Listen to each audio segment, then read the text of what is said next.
Bienvenidos aquí en el Provincial Radio y en Provincial Web. Estamos comenzando esta charla que nos va a llevar a conocer a un representante argentino en un concurso muy importante de cuentos. El primer premio obtuvo en cuentos en la categoría internacional de la novena edición del concurso Cuéntale tu cuento a la Nota Latina 2022. Es por su trabajo que se llama Alquimia. Y bueno, la obra pertenece al escritor tucumano Daniel Pose, que por otra parte el premio será entregado próximamente en Miami, en los Estados Unidos. Daniel, gracias por recibirnos aquí en el Provincial. ¿Cómo estás? Un gusto, ¿eh? No, muchas gracias a vos por darme esta oportunidad de presentarme y de ser, digamos, de ser un poco más conocido, así que gracias de verdad.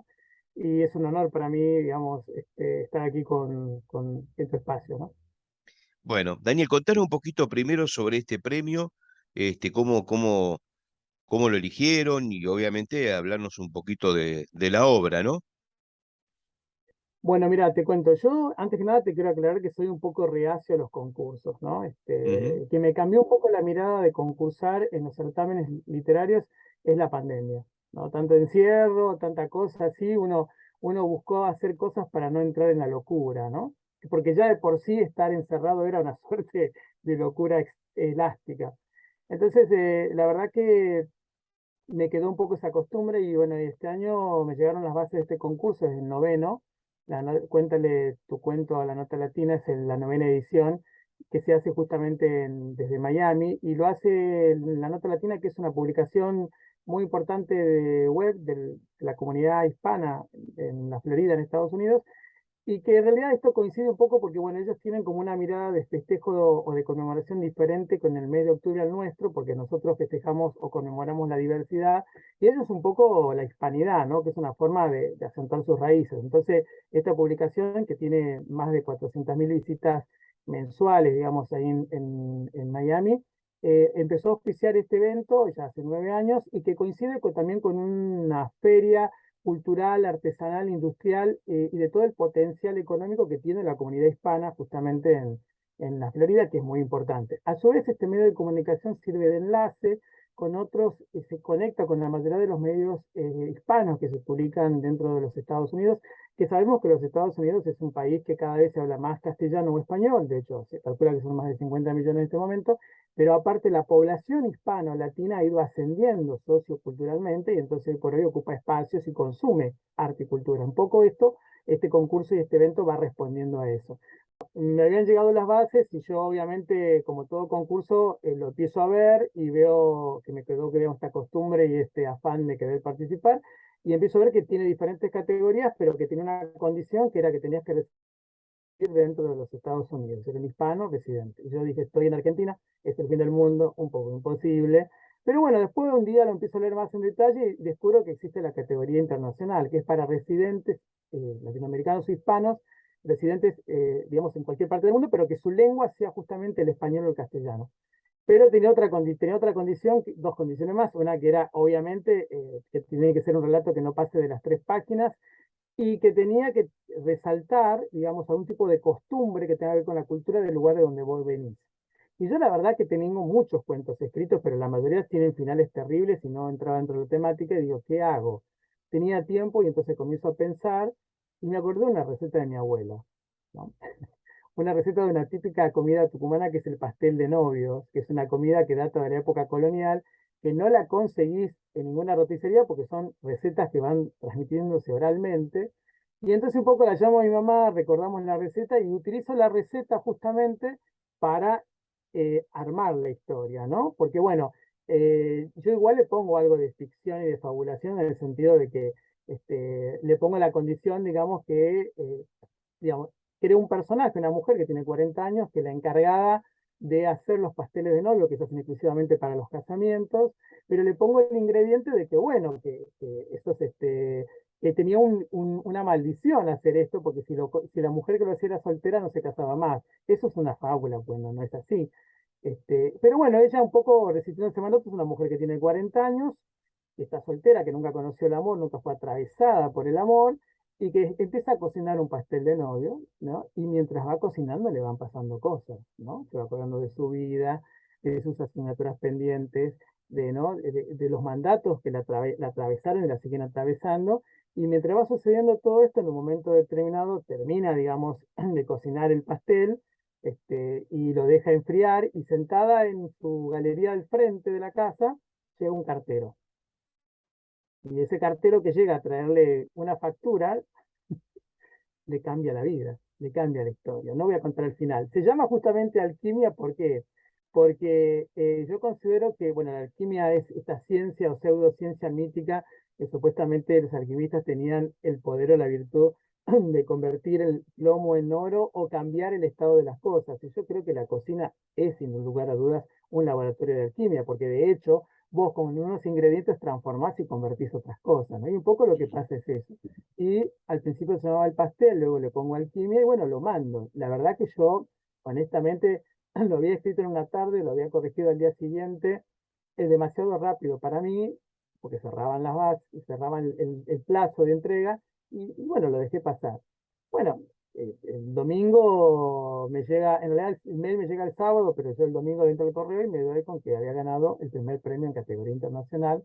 Las Ujú. otras 6 categorías la ganan hispanos residentes en los Estados Unidos, ¿no? Dos de Venezuela, uno de Chile, uno de México, pero el único fuera del país, digamos, fuera de Estados Unidos soy yo, y la verdad que para mí, primero me choqueó, porque había ganado algunos premios en otros concursos, pero siempre saqué un segundo premio en la mención, nunca pensé que iba a sacar un primer premio, y efectivamente me llega la invitación para acudir a la entrega de premios que se hace el 29 de octubre en el Hilton de Miami, ¿no? Entonces, la verdad que Ujú. me quedé así como asombrado. Ya se comunicaron conmigo por WhatsApp, inclusive ellos, la organización, bueno, pidiéndome que voy a asistir, si no voy a asistir, cómo hacen para depositarme el premio, si no voy, digamos, muy, la verdad que muy correctos, muy organizados. Y la verdad que para mí es un halago, ¿no? Nunca pensé que un cuento, indudablemente creo que está la mano de mi abuela ahí, ¿no? Porque viste que Ujú. son esos personajes que en la vida de uno nos atraviesan y nos dejan marcas. Daniel, ¿qué crees que o por qué crees que han elegido esta historia de una receta, de una torta, de una costumbre, más allá de que de eso se trataba, ¿no? De elegir algo, si se quiere, autóctono del lugar donde proviene esa escritura, pero ¿por qué te crees que la han elegido? Yo creo que la eligieron, bueno, qué pregunta, no lo había pensado, pero intuyo que uno de los motivos es porque es una comida que es producto del sincretismo y de la mezcla, ¿no? Que somos todos los latinoamericanos eso, ¿no? Somos productos de diferentes culturas. Y el pastel del novio es una comida, es un pastel agridulce que un poco refleja, ¿no? Esa mezcla. Y aparte porque por la manera que voy contando, yo soy muy de las imágenes y de los olores, ¿no? Que, bueno, soy tucumano, crecí en el Cañaveral, entonces los olores del campo me atraviesan. Y yo lo que voy tratando de recrear ahí, sin embargo, lo que voy tratando de recrear son los olores de la cocina de mi abuela, ¿no? Esa cocina donde ella me contaba historias mientras cocinaba, porque yo soy producto de la oralidad de esa mujer. Entonces, me parece que ese es uno de los motivos fundamentales. Y también es otro motivo, vuelvo a decir, es que resalta o remarca esta cuestión que tiene que ver con la mezcla. Porque el pastel de novio, vos fíjate, es una masa dulce, ¿no? Que lleva carne desmechada, puede ser de pollo, de cerdo, lleva pasas de uva y pelones o orejones, lleva merengue, o sea, es agridulce, y merengue italiano, te estoy diciendo diferentes mezclas de cocina y que, bueno, un poco creo que refleja nuestra cultura, la Argentina, básicamente, que es producto de la fusión de diferentes culturas por los inmigrantes, pero también, obviamente, Latinoamérica es producto de un fuerte sincretismo.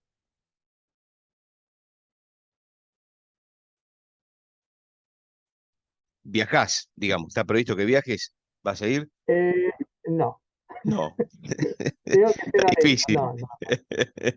No, no puedo uno de los motivos es porque la verdad que a último, es el 29 de octubre, es ya, yo tengo que Sí. organizar en mi trabajo, el permiso que obtengo es de 3 días, hacer un viaje por 3 días hasta Miami me parece una locura.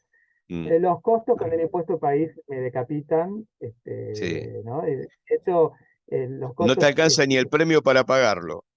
de hecho no me alcanza el premio, duplica mucho más el premio, entonces la verdad que digo, no, no se puede, y entonces, Pero tengo, mirá lo que es la vida, porque tengo una gran amiga de la infancia, de mi pueblo, con la que nunca perdí contacto, que vive a 20 cuadras del Hilton, Mirá imagínate. vos.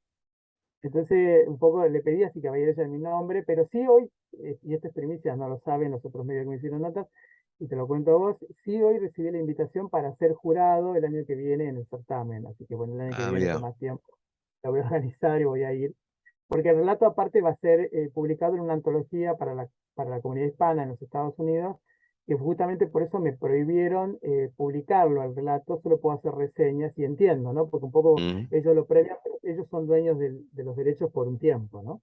claro. Para, te pregunto desde, nosotros los periodistas tenemos la costumbre de preguntar, se supone lo que a la gente le interesa, ¿no? Sí, Eh, Cuando un escritor recibe un premio, ese premio, más allá de la cuestión económica, ¿no? Hablo de la obra. ¿Sirve sí. el premio para que se vendan más libros con ese cuento? ¿Para qué sirve un premio? Más allá del reconocimiento personal y en este caso es más que personal, porque vos bien lo decías, está mi abuela en el cuento, digamos, en la reseña, con lo cual, digamos, también es una cosa más privada y sentimental. Pero ¿para qué sirve ganar un premio? ¿Para qué le sirve a un escritor ganar un premio? Viste que por ahí para otros artistas o para periodistas, a veces un premio te abre la puerta para conseguir un trabajo mejor. ¿Para qué sirve para un escritor? Bueno, yo creo que como es la industria cultural, que no deja de ser marketinera, obviamente un premio, un reconocimiento te abre las puertas, ¿no? Porque efectivamente yo hice después, porque bueno, yo como soy licenciado en comunicación y fui periodista, también soy, puede decirlo así, curioso, y empecé a indagar sobre qué pasó con los otros ganadores de los certámenes anteriores, y la mayoría lograron publicar en el dentro de Estados Unidos. Entonces, obviamente sí, un premio te sirve para eso, te sirve de marketing, ¿no? Más allá de la caricia al ego y todas estas cuestiones, te abre las puertas porque es un reconocimiento de pares, porque de hecho el jurado son escritores que han publicado, que tienen cierto prestigio allá, entonces, obviamente sí, una cuestión marketingera te sirve y mucho. Yo era de los que justamente descreían de los concursos, porque el concurso, un certamen, como no quiere decir que los otros que perdieron eran malos, podrían eran mejores que yo, porque siempre un jurado va a elegir de acuerdo, más allá de las cuestiones técnicas, obviamente la apreciación estética, ¿no? Hay una subjetividad que los atraviesa y eso se entiende, digamos. Entonces yo no quiero decir que yo soy quizás el mejor de todos, no, soy el que gustó más, porque de hecho por ahí hay muchos más, mejores cuentos desde otros lados, pero bueno, yo creo que sirve para eso, para el marketing. Y por más que nosotros tengamos la idea de la revolución en la cabeza y todo lo demás, la verdad que el capitalismo es el que atraviesa y maneja el mundo y se maneja de esa manera. Yo trabajé dentro de la industria cultural mucho tiempo y la industria cultural está marcada por el... Te voy a dar un ejemplo. Hubo dos editoriales que me habían rechazado editarme mi nuevo libro. Yo estoy negociando con una tercera con la que, digamos, tengo un camino más fácil en este momento. Es un nuevo libro que voy a sacar que se llama Textos Enajenados. Y fíjate que después de que ellos vieron esto, me llamaron, es una editorial para charlar. Primero me dijeron que no, ahora quieren charlar. Entonces, digamos, te sirve para eso, ¿no? Ahí está la puerta Básicamente. abierta. Se abrió la puerta. Claro, claro. No sé si abierta o entreabierta. Ahí. Bueno, claro, pero por lo menos está un poquito más abierta que antes. Sí, exactamente, ¿no? Sí, bueno, yo vengo de un pueblo y en un pueblo vos sabés que somos pocos y nos conocemos mucho, ¿no? Y cuando yo empecé a escribir en el pueblo me pasaba que la mayoría no me leía porque decía que lo voy a leer a este que vive a la vuelta de casa, si lo conozco, Claro, ¿no? Y realmente me vine a Buenos Aires, estudié comunicación, me regradué, trabajé en algunos medios, luego publiqué mi primer libro. Y cuando presenté mi primer libro en la Feria del Libro de Buenos Aires y llené la sala de Victoria Ocampo, que de hecho yo había elegido la sala más pequeña porque tenía miedo que no vaya nadie. Cuando volví al pueblo fue el regreso del hijo pródigo, ¿no? Inclusive aquellos que me solían decir en el pueblo, dedicate a otra cosa, era lo que primero después me palmeaban la espalda y me decían, siempre creí en vos, pero digamos, esto pasa en todos lados. Quizás en el pueblo es más crudo porque nos conocemos mucho, pero aquí en la claro. ciudad también pasa. Daniel, te pregunto ahora como colega, cuando uno Sí, escribe, eh, digamos, más allá de que se trata de esta historia, de esta cocción, de esta comida, de la abuela, del pueblo, está tu pluma periodística seguramente en ese cuento, en ese relato. ¿Qué diferencia hay cuando un escritor es escritor desde el día cero y cuando un escritor además es periodista o es comunicador, porque me parece que tiene otra visión, me parece que no para poner una disputa entre el escritor y el periodista que escribe, pero el periodista tiene como un plus, que es eso de lo que decías vos, la cosa de inquieto, de conocer siempre un poquito más. Bueno, yo creo que básicamente lo que tiene el periodista cuando el periodista es periodista y escritor, ese plus tiene que ver también con que la carrera nos da una disciplina, ¿no? Y digamos, vos todos los días te sentás y tenés que escribir, así no tenés ganas, así no tengas ganas, ¿no? Todos los días tenés que pensar porque ese es tu trabajo. Por ahí muchas veces los escritores esperan la musa inspiradora. Yo en ese aspecto, fíjate vos que yo no me considero escritor, sino más bien trabajador de la palabra. Un amigo me dice que soy proletario de la palabra. Puede ser, pero por ejemplo me dio una disciplina que aún hoy, que yo no ejerzo totalmente el periodismo porque me dedico a la docencia, sin embargo, sistemáticamente yo me levanto todos los sábados a la mañana temprano y los domingos a escribir, aunque lo que escriba sea una porquería, no importa, ¿no? Hay una cita que siempre la uso yo y la voy a volver a decir. Una vez le preguntaron a Ernest Hemingway cuál era la letra que más usaba. Y dice la X. Entonces el periodista dice, ¿cómo la X? ¿Pero por qué? Para tachar lo que acabo de escribir. Entonces, digamos, Ahí vino la este, máquina de escribir, ¿eh? claro, entonces, bueno, digamos, toda esa cuestión, digamos, uno le da un entrenamiento de una disciplina que a veces los escritores no la tienen, ¿no? Ujú. Y creo que eso hace que muchas veces los periodistas que son escritores y comunicadores, más allá que la carrera te da herramientas para visualizar el mundo desde lugares distintos, lo cual enriquece la palabra, las imágenes, las descripciones, también es cierto que más allá de esas herramientas, lo que te da es una disciplina en la cual vos mirás al mundo, lo mirás desde un lugar y eso obviamente al escribir se nota. Y tenemos claros ejemplos, como fue Rodolfo Walsh en Argentina, Mm, ¿no? Y Truman Capote en los Estados Unidos, que un poco fueron los que iniciaron todo este recorrido, porque antes se diferenciaba mucho. Por un lado estaba el periodista y el escritor, eran dos cosas que no se mezclaban, ¿no? De hecho, si vos haces digamos, un raconto hacia atrás, te vas a dar cuenta que muchos de los grandes escritores eran abogados y no mm, periodistas. claro. Entonces, bueno, yo creo que esa es una diferencia, ¿no? Y, ojo, no quiero decir que no haya escritores que sean veloces y disciplinados, los debe haber, pero la gran mayoría, y me pasa con los que conozco, esperan la musa inspiradora y llevan sistemáticamente la lapicera y el papel para anotar lo que, y sin embargo, o para grabarse. Sin embargo, yo soy una persona que me levanto. De hecho, yo trabajé un tiempo en el Diario Popular, y que fue donde más aprendí, digamos, la Mm, disciplina de salir a buscar la crónica, sentarme en la computadora y hacer la nota. La verdad es que yo tengo esa disciplina de decir, tengo una idea, soy muy estructurado en eso, solo en eso, ¿no? Yo, por ejemplo, tengo una idea de algo, le pongo un nombre, luego lo estructuro y luego es como si fuera llenando, voy como llenando estancos, claro. ¿no? Ujú. Tengo un amigo que me dice que me odia por eso, pero sin embargo, esa disciplina me ha dado ser muy prolífico, produzco mucho, obvio, de mucho de lo que produzco no sirve, pero no importa, ¿no? Porque uno quizás escribir, digamos que otra cosa que los escritores a veces no tienen ganas, y a veces los periodistas tampoco, yo me pongo en lugar de los dos, es que cuando vos escribís, y sobre todo ficción, lo más difícil, lo más tedioso, lo que menos ganas te da es corregir, tachar, reescribir, mejorar el texto. Porque en realidad, bueno, el primer impulso, imaginás la historia, la escribir, pero después hay que trabajarlo, ¿no? Es como una gestación. Cuando la Y en empezás a eso, pulir, empezás a tomar eso que fuiste guardando en párrafos, por llamarlo de alguna manera, y los empezás a acomodar, ¿no? A ver, y capaz que hasta, no tengo que te cambie al final, porque yo no soy escritor, ni mucho menos, y nunca me puse a escribir más allá de la cuestión del relato periodístico, pero muchas veces hasta te debe cambiar ese final que te imaginaste cuando arrancaste esa historia, ¿no? Porque dijiste, "Y si le agrego esto, es interesante, pero me termina modificando el final. Y bueno, y si vale, no, vale, ¿no?" no, y por supuesto, y también te pasa que el personaje aquel que estaba en un rol determinado cambia en ese final, ¿no? Y entonces esa resignificación sucede. Y de hecho te cuento, en mi caso particular, yo a los textos los trato de publicar, porque si no los sigo corrigiendo eternamente.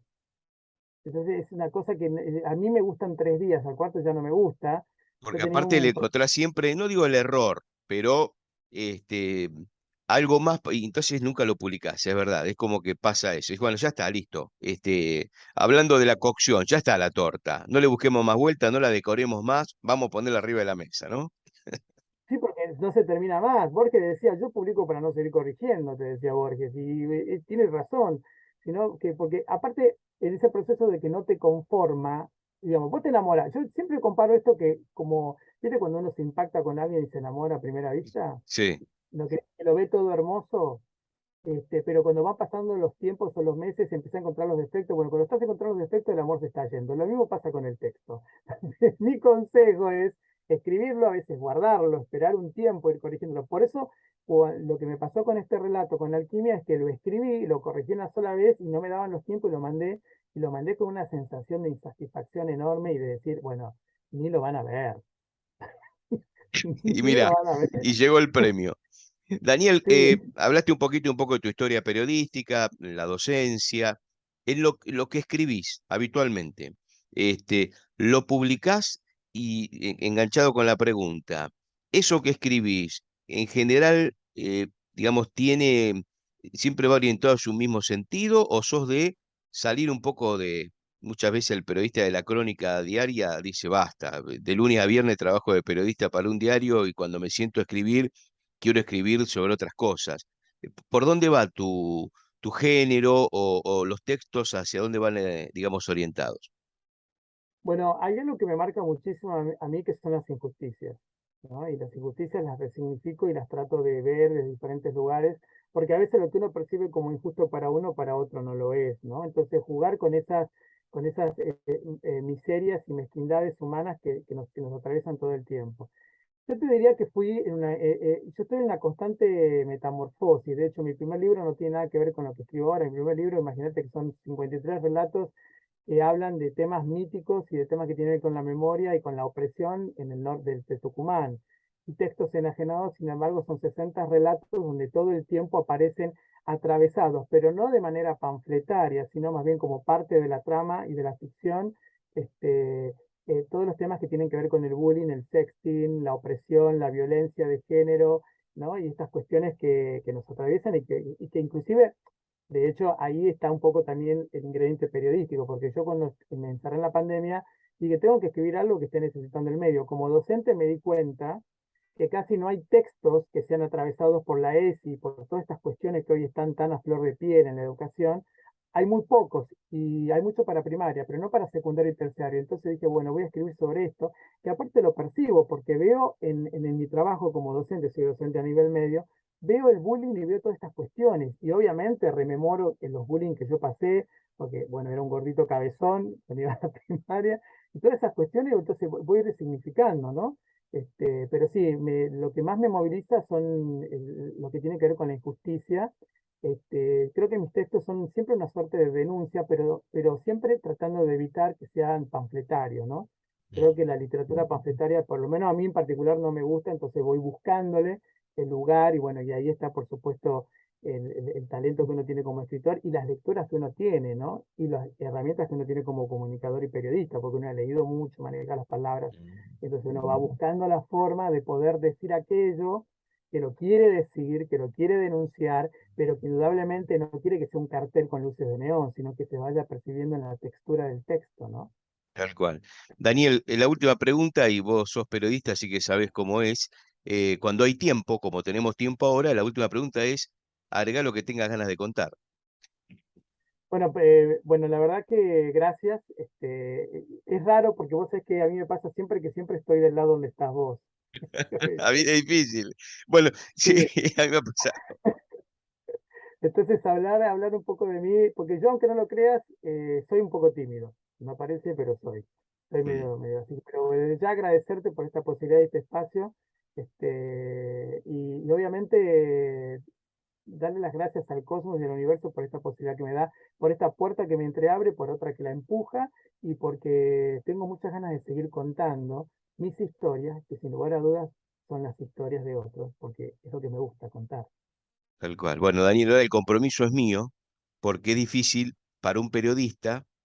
No hacemos una redacción periodística de la entrevista, porque lo que hacemos es el audio de esta charla saldrá por la radio y el video por nuestro portal, pero hay una pequeña introducción de algunos párrafos para contar un perfil tuyo y de la obra que has recibido el premio en Miami. Así que sé que cuando la leas voy a tener como un profesor, así que voy a inspirarme en esos 4 o 5 párrafos para que todo salga bien, ¿eh?